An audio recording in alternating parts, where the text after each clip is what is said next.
Jesús dijo a sus discípulos: cuando lleguen aquellos días, después de la gran tribulación, la luz del sol se apagará, no brillará la luna, caerán del cielo las estrellas y el universo entero se conmoverá. Con estas palabras, hoy Jesús recuerda que la vida del universo, y en particular de la tierra, tendrá un final, lo que hemos llamado final de los tiempos.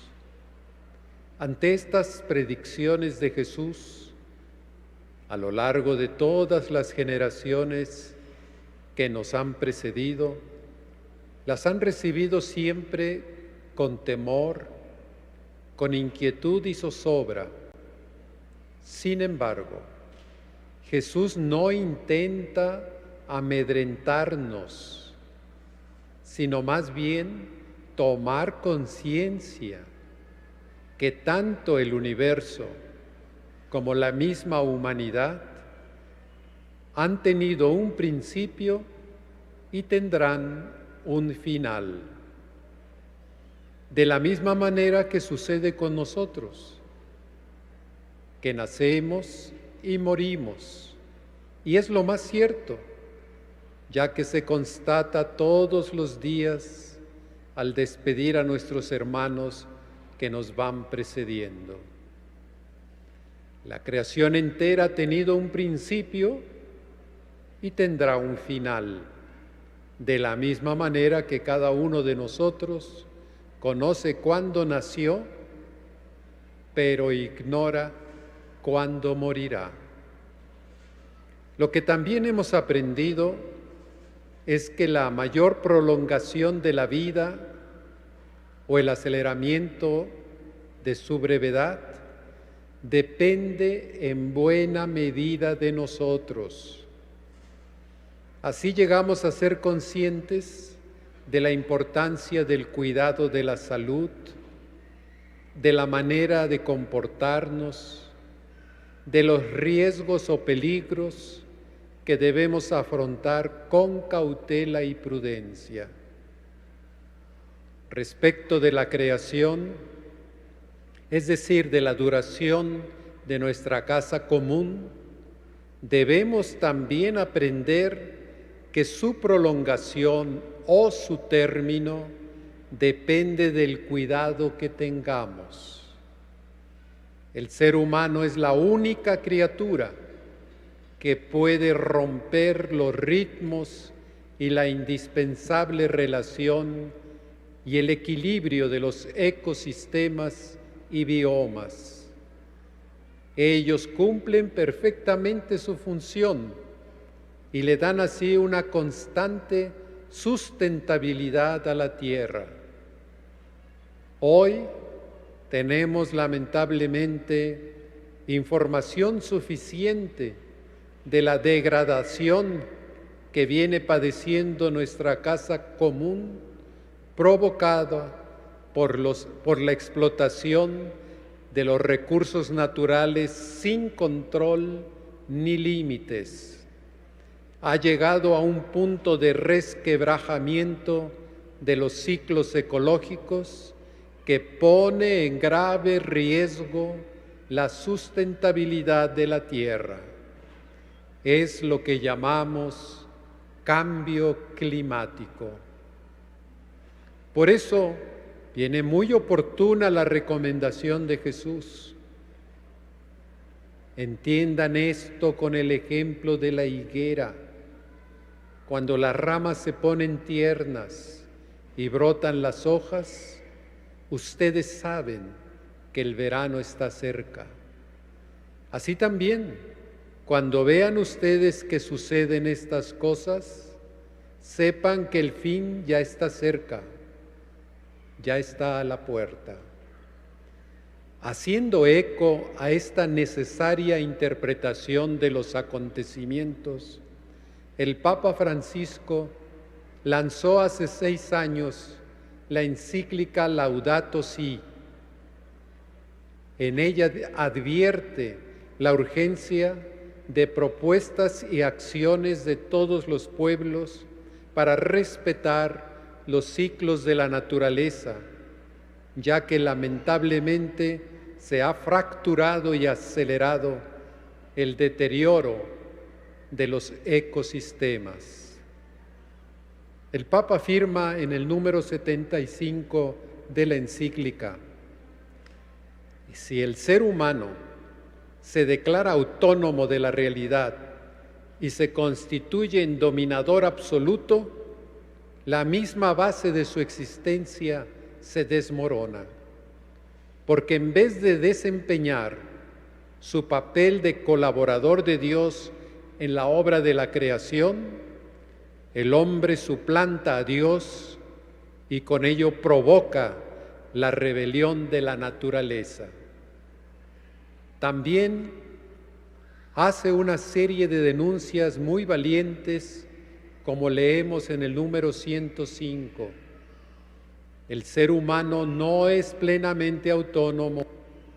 Su libertad se enferma cuando se entrega a las fuerzas ciegas del inconsciente, de las necesidades inmediatas, del egoísmo, de la violencia.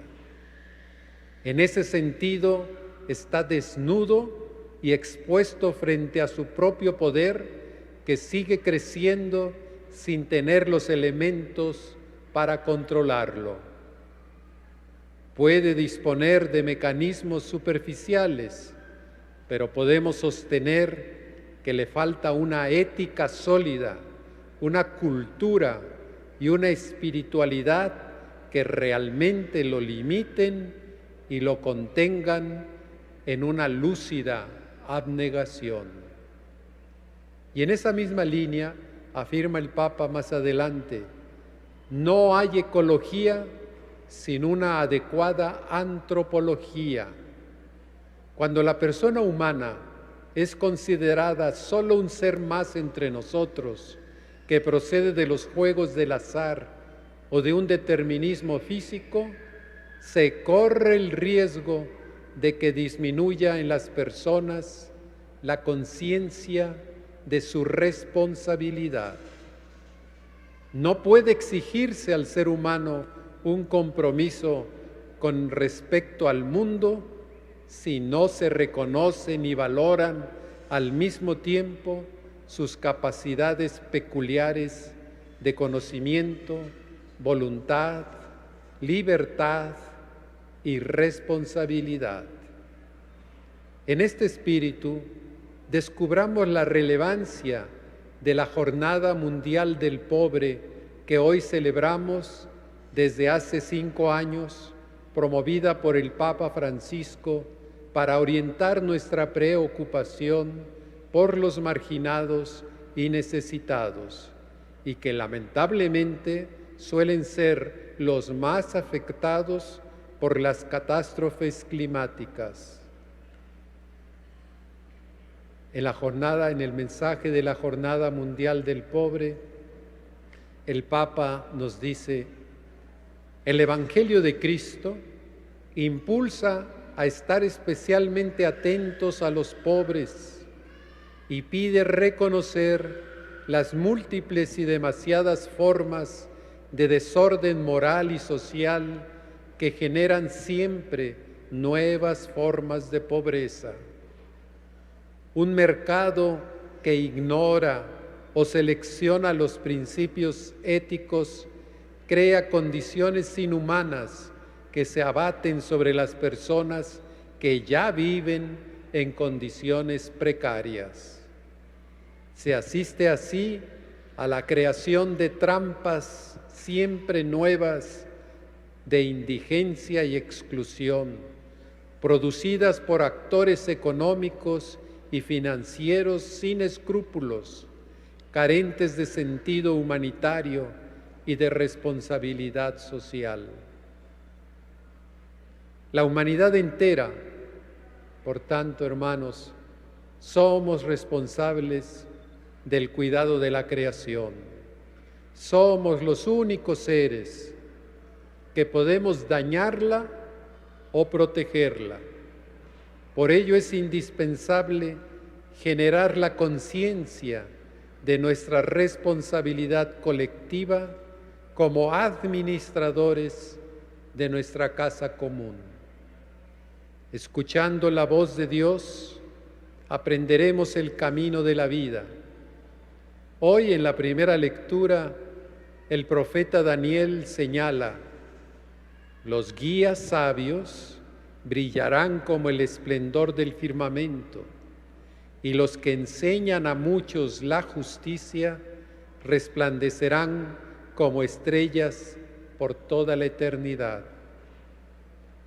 Escuchando esta indicación del profeta Daniel, podemos trabajar y empeñarnos por vivir acorde a la sabiduría y a la justicia. Son dos virtudes para responder positivamente nuestra responsabilidad y así garantizarnos que al final de nuestras vidas despertemos a la vida eterna y libremos el eterno castigo. Respondamos con presteza, como lo hemos hecho en nuestra Arquidiócesis de México en estos días de la Jornada Mundial del Pobre, para promover la conciencia y amor por los más pobres, y demos testimonio de nuestro compromiso, cuidando el medio ambiente y respetando los ciclos de la naturaleza.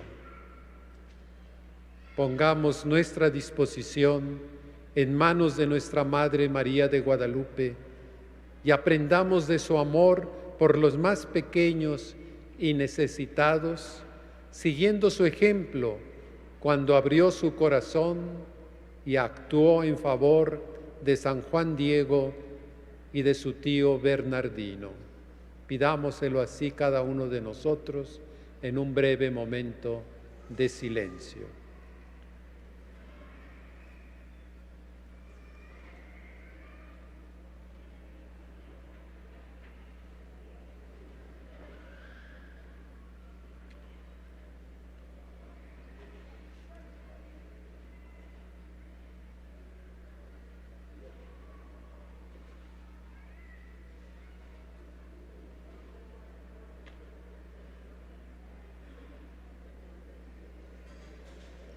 Señora y Madre nuestra María de Guadalupe, consuelo de los afligidos, abraza a todos tus hijos atribulados. Ayúdanos a expresar nuestra solidaridad de forma creativa con los más afectados por el cambio climático y para hacer frente a las consecuencias de la pandemia mundial. Haznos valientes para promover los cambios que se necesitan en busca del bien común. Acrecienta en el mundo el sentido de pertenencia a una única y gran familia, tomando conciencia del vínculo que nos une a todos, para que con un espíritu fraterno y solidario, generosamente salgamos en ayuda de las numerosas formas de pobreza y situaciones de miseria. Anima la firmeza en la fe, la perseverancia en el servicio y la constancia en la oración. Ayúdanos a caminar juntos y vivir la sinodalidad en la escucha recíproca y en el discernimiento en común para ser testigos del amor de Dios como tú lo has sido con nosotros. Nos encomendamos a ti, que siempre has acompañado nuestro camino como signo de salvación y de esperanza. Oh clemente, oh piadosa, oh dulce Virgen María de Guadalupe. Amén.